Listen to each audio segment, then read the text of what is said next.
स्वस्थ भारत के आज के अंक में आप सभी का बहुत बहुत स्वागत है। नमस्कार। स्वस्थ शरीर स्वस्थ मन बना रहे ये अनमोल धन। जी हाँ, अगर सबसे बड़ा धन हम अपने जीवन में माने किसी को तो वो है हमारा अच्छा स्वास्थ्य। और अच्छा स्वास्थ्य सिर्फ चाहने से नहीं होता है, बल्कि अच्छा स्वास्थ्य पाने के लिए हमें बहुत कुछ करना भी पड़ता है। स्वास्थ्य के कई नियम हैं, उनका पालन भी करना पड़ता है। स्वस्थ रहने के लिए सबसे बड़ी जो ज़रूरत है वो है हमारी दिनचर्या। हमारी दिनचर्या कैसी है, हमारा जीवन शैली कैसा है, कैसा होना चाहिए। अगर जीवन शैली में कुछ गड़बड़ी होती है, दिनचर्या में हम कुछ गलत आदतों को पाल लेते हैं, तो क्या कुछ समस्या हमारे जीवन में आ सकती हैं या आती हैं। ये बहुत ही ज़रूरी बातें हैं जो आपको जानना बहुत ज़रूरी है, ताकि आप जागरूक रहें अपने स्वास्थ्य के प्रति। तो आज हमारी कोशिश होगी कि हम आपको बता पाएँ कि कैसे हम अपने शरीर और अपने मन को हम बिल्कुल स्वस्थ तंदुरुस्त रख सकते हैं। और आपको बताएं, आज इन तमाम महत्वपूर्ण जानकारियों के साथ हमारे स्टूडियो में हमारे साथ बने हुए हैं डॉक्टर विकास कुमार गुप्ता, जो कि मेडिकल ऑफिसर हैं, CSC नामकुम में आप पदस्थापित हैं। और इनके बारे में बताएं कि ये एनेस्थेसिस्ट भी हैं और साथ ही साथ 10 साल का अनुभव भी इनके पास है। एज अ फिजिशियन भी आपने सेवाएं दी हैं। तो डॉक्टर साहब, हमारे कार्यक्रम में बहुत बहुत स्वागत है आपका। नमस्कार। नमस्कार, बहुत बहुत धन्यवाद जी। आपने मुझे इस महत्वपूर्ण जानकारी साझा करने के लिए आपने मुझे इनवाइट किया। बिल्कुल, हम चाहेंगे कि आज आपके माध्यम से हमारे दर्शकों तक ऐसी जानकारियां पहुंचे ताकि लोग स्वास्थ्य के प्रति बिल्कुल ही लापरवाह ना हो, जानकार बने, जागरूक बने। तो सबसे पहले सर, ये तो बिल्कुल सही बात है कि जब हम अच्छे स्वास्थ्य की बात करते हैं तो हम अपने जीवन शैली की बात करते हैं। जब भी कोई बीमार होकर जाता है, कुछ भी प्रॉब्लम लेकर आपके पास पहुँचता है, डॉक्टर्स के पास पहुँचता है, तो लोग यही पूछते हैं कि आपका खान पान कैसा है, आप कैसे रहते हैं, एक्सरसाइज करते हैं या नहीं, क्या खाते हैं, क्या पीते हैं। तो ये सारी बातें हैं, मतलब इनका ठीक होना बहुत ज़रूरी है। तो ये बहुत ही महत्वपूर्ण बातें हैं, इनको हम विस्तार से आज अपने दर्शकों को बताएंगे।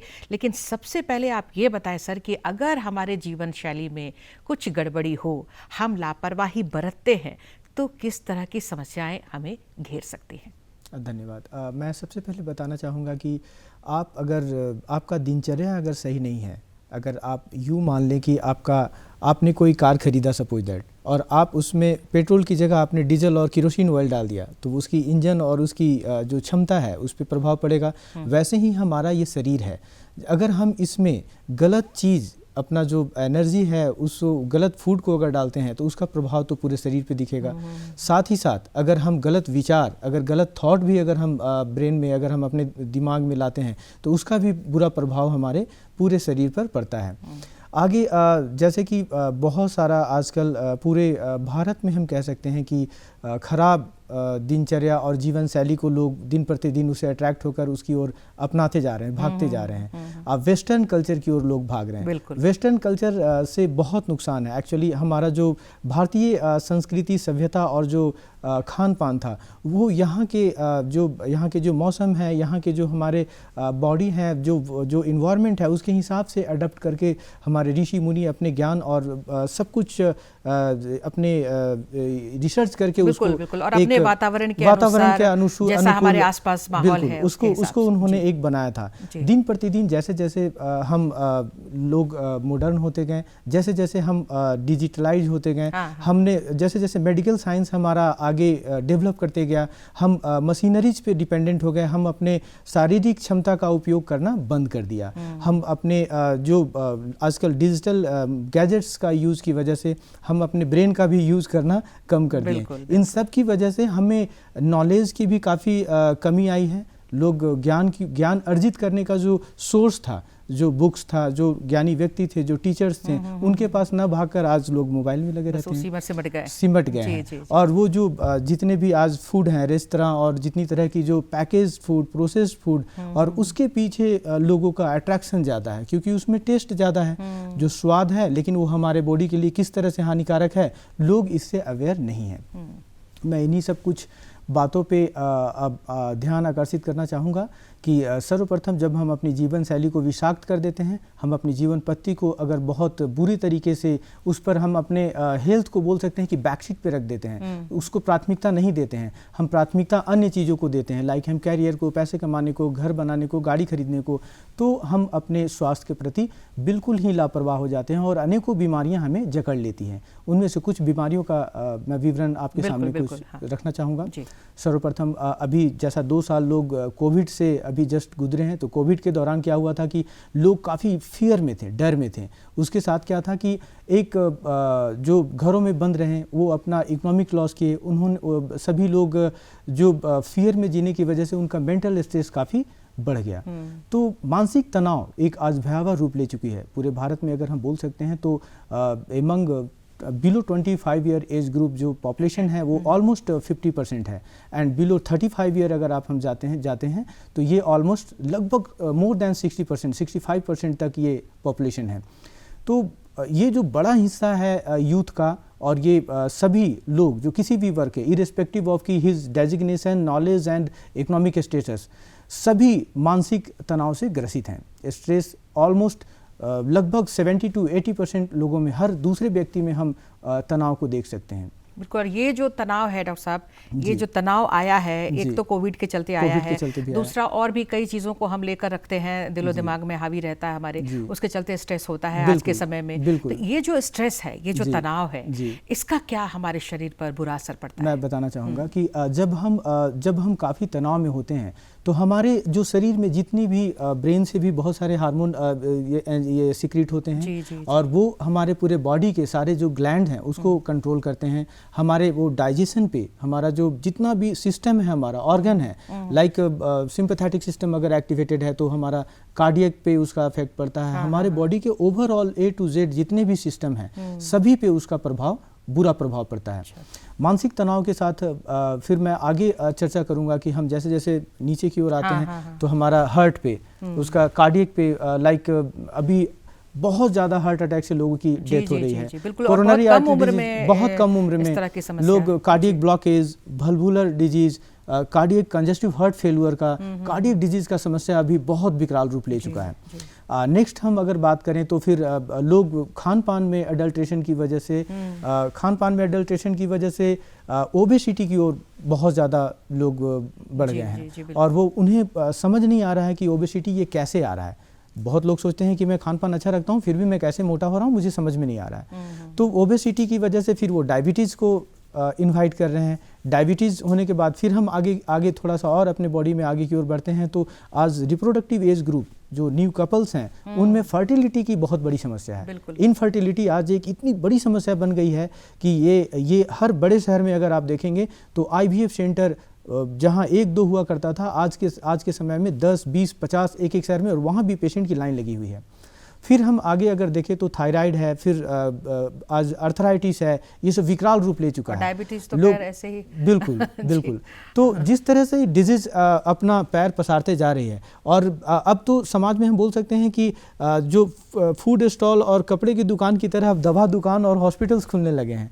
लोग घूमने जाते थे कहीं अच्छे जगह पे, अब बीमार पड़ के अच्छे हॉस्पिटल में एडमिट होने जाते हैं कि चलो, और ये लोग एक्सेप्ट कर चुके हैं कि जब हमारा एज 30 या 35 ईयर अगर हम क्रॉस करते हैं तो हमें बीमार पड़ना ही है। ये एक्सेप्ट कर चुके हैं, उनके मन में ये बैठ चुका है कि बीमार पड़ना एक तरह का साइकोलॉजिकल बिल्कुल ये लोग ऐसा एक्सेप्ट कर चुके हैं कि हम 35 साल जब मेरा उम्र क्रॉस करेगा तो मुझे बीमार पड़ना है और हॉस्पिटल में कुछ पैसा भी दे के आना है और अपना इलाज में दवा भी खाते रहना है। ये नॉर्मल दिनचर्या में लोग शामिल कर चुके हैं। बिल्कुल डॉक्टर साहब, तो ये सारी समस्याएं जो हैं वो हमारे समाज में विद्यमान है, मेंटल स्ट्रेस से लेके और उसके चलते शारीरिक पूरा सर से लेके पैर तक, मतलब हर तरह से कोई ना कोई समस्या, मतलब लोग इससे गिर रहे हैं। और जैसा आप कह रहे हैं कि बहुत कम उम्र में ही लोग हॉस्पिटल की मेंटली भी तैयार रहते हैं। तो आज सबसे बड़ी बात जो हम दर्शकों को बताना चाहते हैं कि हम कैसे अब अपने को तंदुरुस्त रखें, कैसे इस मानसिकता को हम अपने से दूर करें कि हाँ हम इतने बाद तो हमें बीमार होना ही है। हम क्यों ना ऐसी मानसिकता रखें कि हमारे जैसे जैसे उम्र बढ़ेगी हम और अपने स्वास्थ्य को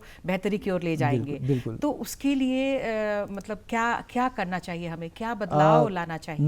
मैं सभी को ये बताना चाहूँगा कि मैं जब अपनी डॉक्टरी की पढ़ाई जब मैंने कंप्लीट की, मैं फिर दिल्ली में भी मैंने काम किया। मैं करीब गवर्नमेंट में भी करीब 8-10 साल से और आप तो कार्यरत सोशली हूँ। भी बहुत और एक्टिव हैं सोशली डॉक्टर भी मैं साहब, लोगों को जगह आपको देखा है हमने। जी, जी। मैं लगातार सोशल अवेयरनेस लोगों में लाने की कोशिश कर रहा हूँ। एवरी संडे मैं जाकर कैंप करके लोगों को बताता हूँ कि आप अपने जागरूक कर रहा हूँ कि आप अपने जीवन शैली के प्रति जागरूक हों, क्योंकि ये जितनी भी बीमारियों का मैंने जो चर्चा किया, ये सारी बीमारियां हमारे खान पान और जीवन शैली में गड़बड़ी की वजह से हमारे पास आई हैं। ये जाएगी भी उसी रास्ते।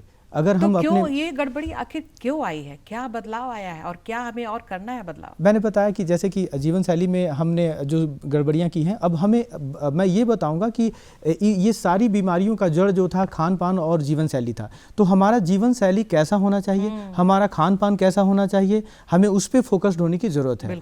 हम किस तरह से खाते हैं, क्या खाते हैं, कितना खाते हैं, कब खाते हैं, हम पानी पीते हैं तो कैसे पीते हैं, कितना पीते हैं और किस तरह से पीना है, ये बहुत इंपॉर्टेंट है। आज हमारे जितने भी इंस्टीट्यूशन हैं, जितने भी स्कूल हैं, कॉलेज हैं, हॉस्पिटल हैं, नोबडी इज़ टॉकिंग अबाउट कि हमें किस तरह से अपने बॉडी में कौन सा फूड को देना है और क्या हमारे बॉडी के लिए बेनिफिशियल है।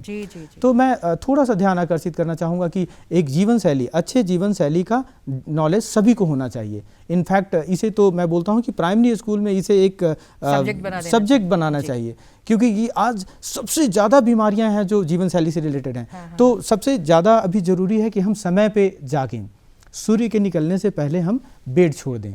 ये एक बहुत बड़ा इसमें रहस्य है।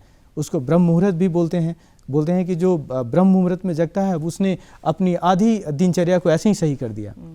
दूसरा, अगर हम दिन की शुरुआत अगर हम पानी पीकर करते हैं तो वो उसमें और 4 चांद लग जाता है। उसके बाद फिर हम अपना जो दिन का जो प्लानिंग करते हैं, लाइक हमें क्या दिनचर्या में क्या काम है, उसी हिसाब से हम अपने खाने पीने की भी प्लानिंग करें कि हमारा ब्रेकफास्ट कब होना चाहिए, हमारा लंच कब होना चाहिए, हमारा डिनर कब होना चाहिए। मैं तो कहता हूँ कि ब्रेकफास्ट आप एज सून एज पॉसिबल आप ब्रेकफास्ट कर लें। अच्छा, बेस्ट टाइमिंग है 7 to 8 AM। उसके बाद लंच आप 1 से 2 के बीच में फिनिश कर लें। रात का खाना आप शाम 7 बजे तक आप सूर्य ढलने के पहले आप फिनिश कर लें तो बहुत अच्छा है, क्योंकि आपको भोजन पचने के लिए भी टाइमिंग चाहिए। और आप जब खाना खाते हैं तो कितना खाना है ये बहुत इंपॉर्टेंट है, क्या खाते हैं ये इंपॉर्टेंट है। तो क्या खाते हैं इसमें मैं बताना चाहूँगा कि आप जितना हो सके मिल्क एंड मिल्क प्रोडक्ट जो भी आप यूज़ कर रहे हैं, तो आप ये जान लें कि क्या वो मिल्क सही गाय का, लाइक देसी गाय का, हाइब्रिड गाय का आज दूध शुद्धता उसमें भी है शुद्धता उसमें है या नहीं। दूसरा मैं बोलता हूँ कि रिफाइंड की सारी चीज़ें वो हमारे शरीर के लिए हानिकारक है। पैकेज्ड एंड प्रोसेस्ड फूड जितना भी है वो सबको जितना ज़्यादा से ज़्यादा हो सके आप अवॉइड करें। उसके बाद आप हरी साग सब्जी का सेवन हर दिन करें। दिन का जो शुरुआत करते हैं उसको कोशिश करें कि उसमें पका हुआ या फिर रिफाइंड का चीज़ हम यूज ना करें। दिनचर्या का शुरुआत हम ऐसे चीज़ से करें जिसमें लाइव एनर्जी हो, जिसको खाने के बाद आप में ताजगी रहे। जैसे भी आप बताते चलें तो लोगों को और भी अच्छा लगेगा। किस तरह की चीज़ें जैसे आप सजेस्ट कर रहे हैं? जैसे आप ब्रेकफास्ट में आप बिल्कुल नेचुरल चीज़ें, मैं बोलता हूँ फ्रूट्स लीजिए, आप खीरा लीजिए, आप टमाटर यूज़ कर सकते हैं, आप स्प्राउट्स यूज़ कर सकते हैं। आप जितनी भी हेल्दियर चीज़ है आप ब्रेकफास्ट में बिल्कुल हेल्दियर चीज़ का आप इस्तेमाल करें। आपका दिनचर्या बिल्कुल सही रहेगा। हमें उसे एक गुड स्टार्ट कर सकते हैं। बिल्कुल। फिर उसके बाद लंच में आप जितना भी ज़्यादा आपका जो भी हेवी मील है, आप जितना भी जो बैलेंस डाइट हम जो कहते हैं, बैलेंस डाइट है, आप दोपहर के खाने में जितना भी आपका जो भी आपकी इच्छा की चीज़ें हैं, हेवी मील आप ले सकते हैं लंच में। लेकिन उसमें भी मैं बोलता हूँ कि आप जब जैसे कि सपोज दैट हमारा कैपेसिटी है 1 लीटर स्टोमक का, तो आपको कम से कम 20% पार्ट जो है स्टोमक का वो खाली रखना है। उसके पीछे भी एक साइंस है। जब हम खाना खाते हैं और जब उसको फिल करते हैं तो हमारा जो बॉडी है, जो हमारे ऑर्गन है, पाचन तंत्र है, उसकी तैयारी करती है फूड को डाइजेस्ट करने के लिए। तो हमारा लीवर एंजाइम निकालता है, हमारा स्टोमक उसमें एंजाइम निकालता है, हम माउथ में उसका स्लाइवा निकलता है। तो ये सब एक भोजन को पचाने के लिए प्रिपरेशन करता है। तो आप जब खाते हैं तो दांत का काम और मुंह का काम मुंह को करने दें। हम फूड को इतना चबाएं कि वो फूड में बिल्कुल माउथ में ही उसको लिक्विड कर दें, ताकि उसका कोटिंग अच्छे से हो लार्वा से, और वो डाइजेशन में काफ़ी हेल्प करता है। जब हम स्टोमक में उस फूड को जब इंगेज करते हैं तो स्टोमक में हम एटलीस्ट 20% पार्ट उसका खाली रखें। उससे क्या होगा कि फूड को मिक्स करने की उसमें जगह बचेगी। जब हम खाकर थोड़ी देर टहलेंगे तो फूड अच्छे से से मिक्स होगा उस जो आपका एंजाइम्स मतलब है, पाचन शक्ति पाचन जो शक्ति बढ़ी बहुत है। अच्छी जी, होगी। जी, जी। आज जो एसिडिटी की समस्या है यहीं से है। अब हम अधपचा बिना फूड को च्यू किए हुए हम स्वेलो कर जाते हैं, उसके बाद निगलने के बाद क्या होती है कि जो मुंह का काम था वो आंत को करना पड़ रहा है। तो इससे जो समस्या डेवलप हो रही है वो बहुत ज़्यादा गैस्ट्राइटिस हो रही है, हमारे शरीर में वसा जमना शुरू हो जा रहा है, हमें जो एनर्जी मिलना चाहिए डाइजेशन के बाद वो नहीं मिल पा रहा है। तो मैं बोलता हूं कि जिसका जो काम है उसको प्रॉपर तरीके से करने दें, इसका नॉलेज आप रखें किस तरह से खाना है। और उसके बाद रात का खाना आप लाइट रखें, क्योंकि जब सूर्य जब पीक पर होता है तो हमारा पाचन शक्ति भी बहुत उस समय स्ट्रांग होता है। इसका भी मेडिकल साइंस है कुछ। लेकिन मैं बताना चाहूँगा कि आप दोपहर का खाना जितना ज़्यादा से ज़्यादा रखें, आप सुबह और रात का खाना कम रखें। और रात का खाना जल्दी करने से क्या है कि आपको पचने के लिए काफ़ी समय मिलता है। आप जब बिस्तर में जाते हैं। एक सवाल मेरे जहन में उभर रहा है, मतलब आजकल का आज का जो दौर है, आधुनिकता के युग में लोग दौड़ भाग कर रहे हैं, नौकरी भी ऐसी होती है, काम भी उन लोगों का ऐसा होता है कि समय नहीं मिलता है दिन में अच्छे से लेने का, तो जो टाइम है वो मेंटेन नहीं हो पाता है। मैं इस पे मैंने बहुत बारीकी से अध्ययन भी किया है और इस पे मैं लगातार लोगों को अवेयर कर रहा हूँ कि मैं बोलता हूँ कि आप अगले दिन की प्लानिंग आप सोने से पहले कर लें।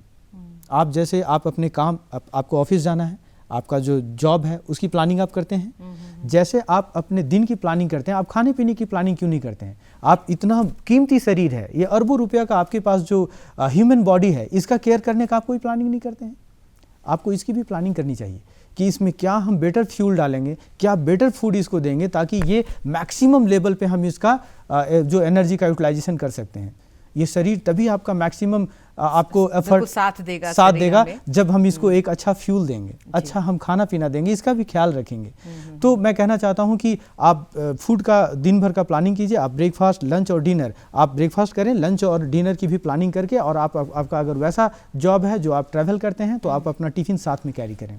टाइम होते ही आपको जहाँ भी टाइम मिले प्लानिंग के साथ ही हमें खाने पीने का भी, चाहे जैसा भी रूटीन हो, बिल्कुल वो हमें आपको अगर बीमारी से बचना है तो आपको इतना तो करना पड़ेगा। बिल्कुल। अदरवाइज फिर आज आप ओबेसिटी और डायबिटीज और कार्डियक डिजीज और 40 एज क्रॉस किया नहीं कि बीमारियों का एक जत्था आपको एक मिलने को तैयार है। जी, तो मैं बोलूँगा। दूसरा, मैं सबसे इम्पॉर्टेंट दर्शकों का ध्यान आकर्षित करना चाहूँगा कि फिजिकल एक्टिविटी बहुत इम्पॉर्टेंट है। अगर आप पूरे 24 घंटे में अगर आप कभी भी आपने कोई फिजिकल एक्टिविटी नहीं किया अपने लाइफस्टाइल की वजह से, तो वो उसमें आपको काफ़ी ज़्यादा अपने शरीर को पीछे ले जाते हैं। तो फिजिकल एक्टिविटी में आप सुबह उठ के वॉक कर सकते हैं, योगा कर सकते हैं, साथ में मेडिटेशन कर सकते हैं। योगा मेडिटेशन का भी हमारे मेंटल स्ट्रेस को कम करने में काफ़ी बड़ा योगदान है। आप अगर योगा करते हैं, समय से मेडिटेशन करते हैं, तो आप मेंटल स्ट्रेस से काफ़ी दूर रह सकते हैं। बिल्कुल सर।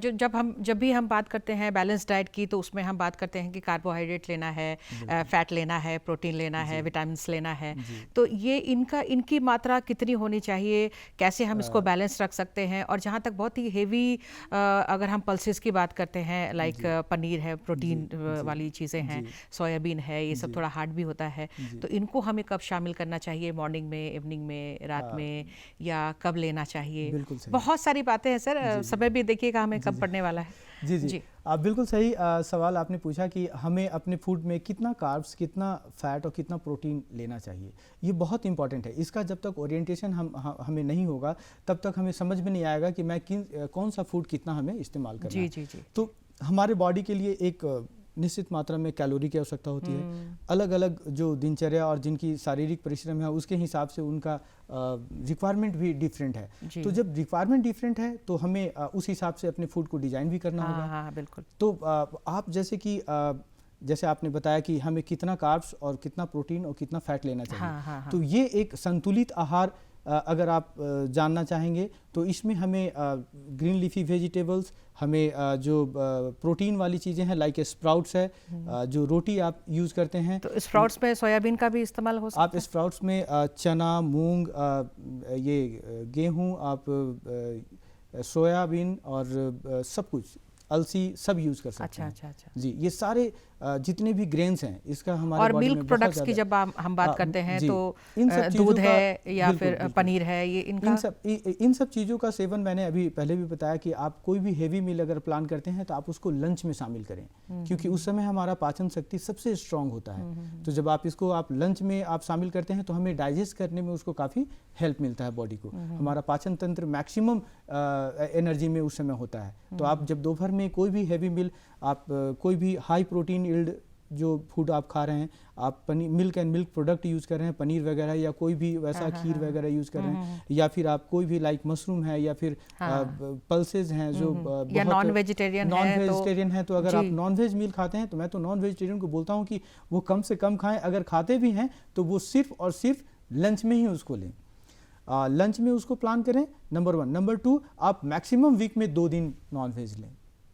उसके पीछे भी बहुत बड़ा ये है, आप वेजिटेरियन मील लेते हैं तो हमारे गट में उसको डाइजेस्ट होकर एक्सक्रीट आउट करने में काफ़ी कम समय लगता है, लेकिन हम जब नॉन वेज मील लेते हैं काफ़ी समय हमको, हमारे आंत को उसके साथ फाइटिंग करनी पड़ती है, काफ़ी समय लगता है उसको डाइजेस्ट करने में। तो नॉन वेज मील से अगर आप छुटकारा पा सकते हैं तो प्लीज़ आप उससे दूर रहें। मैं खुद बहुत दिनों बाद इस चीज़ को समझ पाया और अब मैं बिल्कुल सात्विक भोजन लेता हूँ। बिल्कुल, बहुत लोग तो अंडे वगैरह भी लेते हैं लोग नाश्ते में। अरे अंडा बेनिफिशियल है, एग में अच्छी प्रोटीन होती है। आप एग वाइट खाएं, येलो पार्ट उसका आप डिस्कार्ड कर दें, एग वाइट खाएं, उसमें अच्छी प्रोटीन होती है। आप प्रोटीन के लिए वेजिटेरियन में भी बहुत सारा ऐसा चीज़ है जिसका इस्तेमाल आप कर सकते हैं। और जब हम भोजन की बात हमने किया अगर सही लाइफस्टाइल के लिए, तो उसके साथ साथ और क्या होना चाहिए? व्यायाम की बात करें या मेंटल? बिल्कुल सही। मैं अभी इस पे चर्चा कर भी रहा था कि हम भोजन के साथ अगर हम शारीरिक परिश्रम ना करें, लाइक मेरा ऑफिशियल वर्क है, मैं बैठ के दिन भर काम करता हूँ, अगर बिल्कुल अपने बॉडी को फिजिकल एक्टिविटी अगर नहीं करता हूँ तो इसका बहुत बड़ा जो साइड इफेक्ट है मुझे झेलना पड़ेगा। तो मैं बोलता हूँ कि दिन की शुरुआत अगर आप 1 घंटा वॉकिंग के साथ कर सकते हैं तो हमें वो cardiac benefit, cardiac disease and हमारे सारे मसल टोन को मेंटेन रखने में, हमारे खून को जो पतला रखने में, जिससे कार्डियक डिजीज ना हो, ब्लड प्रेशर को कम करने में। और जब हम बाहर वॉक करते हैं तो हम लाइक हवा, प्लांट और मिट्टी के कांटेक्ट में आते हैं, तो ये सब मिलकर हमें कहीं ना कहीं स्ट्रेस से दूर रखने में काफ़ी हेल्प मिलता है इससे। तो हमें अपने दिनचर्या में कम से कम 1 घंटा प्रतिदिन शारीरिक व्यायाम या फिर वॉकिंग या फिर योगा और करना ही चाहिए। साथ में मैं ये भी बोलता हूँ कि आप 10 मिनट मेडिटेशन जरूर करें। अच्छा। मेडिटेशन का हमारे जीवन में बहुत इंपॉर्टेंस है। मैं बहुत इसमें अपनी नॉलेज मैंने इन्हांस की और मैंने सीखा कि सही तरीके से कैसे मेडिटेट करते हैं। मेडिटेशन से हमारा आज स्ट्रेस लेवल, जो आपका एंगर है, गुस्सा, आपका इमोशंस है, आपका जो अटैचमेंट है मेटेरियलिस्टिक वर्ल्ड से, उससे आपका डिटैचमेंट होगा और आप अपने आप को इन्हांस कर पाएंगे। बिल्कुल सर। तो समय अब हमें इजाज़त नहीं दे रहा है कि आपसे और सवाल करें। चलते चलते एक लाइन में अगर आप कुछ संदेश दे पाएँ, कैसे हम अपने नेचर के साथ मिलकर, जो हमारे पुराने ज़माने में लोग क्या करते थे, कैसे हम हेल्दी रह सकते हैं, 1 या 2 लाइन में सर? मैं हमेशा एक स्लोगन यूज़ करता हूँ कि आपका आहार अगर अच्छा है तो आपको दवा की ज़रूरत नहीं है। अगर आपका आहार सही नहीं है तो दवा आपके किसी काम की नहीं है। तो आप आहार अच्छा रखें, दिनचर्या अच्छा रखें और सूरज के निकलने से पहले खुद को जगा लें। बिल्कुल, बहुत अच्छी बात आपने कही है सर। बहुत सारी बातें अभी और रह गई, फिर से हम आपको बुलाएंगे और फिर बार बार ये स्वस्थ रहने की बातें आपसे करेंगे सर। तो आपने अपना वक्त दिया, बहुत अच्छी जानकारियाँ दी, आपका हम बहुत बहुत धन्यवाद करते हैं। धन्यवाद, नमस्कार। और बहुत अच्छा लगा मुझे भी यहाँ आकर। जी, और आप सभी दर्शकों का भी बहुत बहुत धन्यवाद। नमस्कार।